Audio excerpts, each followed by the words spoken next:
Joining me now to discuss the situation of Ukrainian refugees who are coming into the United States. That was another of President Biden's announcement today. Nazanin Ash, she's the CEO of Welcome U.S., which is a group mobilizing Americans to help those seeking refuge here in our country. Nazanin, thanks for being with us. So how is your organization prepping for the Ukrainian refugees who may come here to the United States? How big an issue is that, and how are you handling it? Thanks so much for having me, Terry, and thanks so much for your excellent question. As we've all seen, watching the images from Ukraine and in surrounding countries, we anticipate that many Ukrainian families will arrive here with only what they can carry with them. So the needs that they'll have upon arrival will range from the need for safe housing, but also basic goods, household supplies, clothing, food, and really all the things that we need, all the things they will need to rebuild their lives and be able to find safe haven in new communities here in the United States.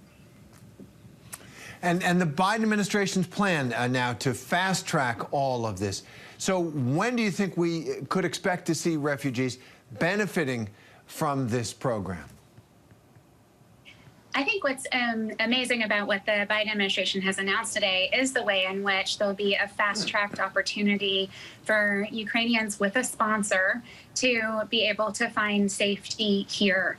And I think what's embedded in the Biden administration plan is a call to action for Americans, which is why today we've launched a campaign to mobilize 100,000 American sponsors to help meet the need for the 100,000 Ukrainians and people fleeing Ukraine who will be provided a pathway to safety here.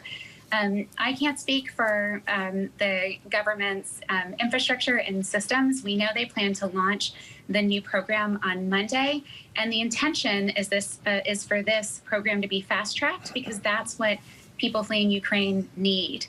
They've been displaced from their homes, they've been displaced from their families, they have little capital and material goods that they've been able to carry with them, and they're eager to find safety and refuge and be able to find employment, get connected to services, have their kids enrolled in school. And so it's quite important that they be able to find that pathway swiftly, and what the Biden administration has launched today is a streamlined process for doing so. And our country has a history, obviously, of taking people in.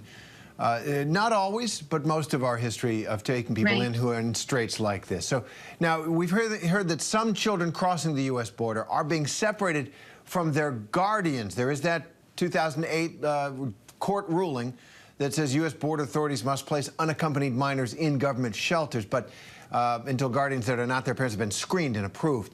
But what is the risk here for children at the border? Is it significant that they will be, as we have seen so many other children in our dysfunctional immigration system, abandoned in these places?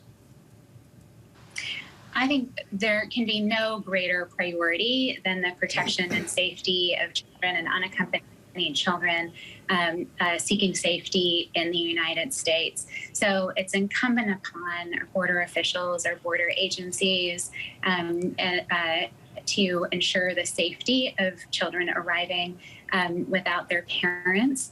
And there is a vast network of community organizations and nonprofit organizations that provide support and oversight and assistance to those children. And it's really this vast network of community and other institutions that we see being called to action with what the Biden administration announced today. As you indicated, Terry, in the past, and especially over the course of the last administration, the numbers of refugees and other vulnerable populations needing safety declined dramatically. And just in this past year, with the fall of the government in Afghanistan, the U.S. evacuation of over 100,000 Afghans, now the opportunity for people fleeing Ukraine, up to 100,000 of them, to find safety here, as well as the Biden administration's commitment to admit 125 refugees globally, we're seeing a dramatic need for pathways to safety to be scaled up in the United States. And what we've discovered at Welcome.us is that we have extraordinary untapped capacity as a nation to welcome vulnerable newcomers. And what we've seen happen in Europe is when governments have put the question to their citizens, as the Biden administration did today, would you be willing to sponsor? Will you put your hand up to help provide safety for someone who needs it? We've seen an overwhelming response in European communities. And now it's our turn to show what American Welcome looks like. That's a great point. Nazanin Ash, thanks very much for what you do, and thanks for telling us about it. Thanks for having me. Anyone who needs more information can go to ukraine.welcome.us. Thank you so much, Terry. There you go. Thank you. Hi, everyone. George Stephanopoulos here. Thanks for checking out the ABC News YouTube channel. If you'd like to get more videos, show highlights, and watch live event coverage, click on the right over here to subscribe to our channel. And don't forget to download the ABC News app for breaking news alerts. Thanks for watching.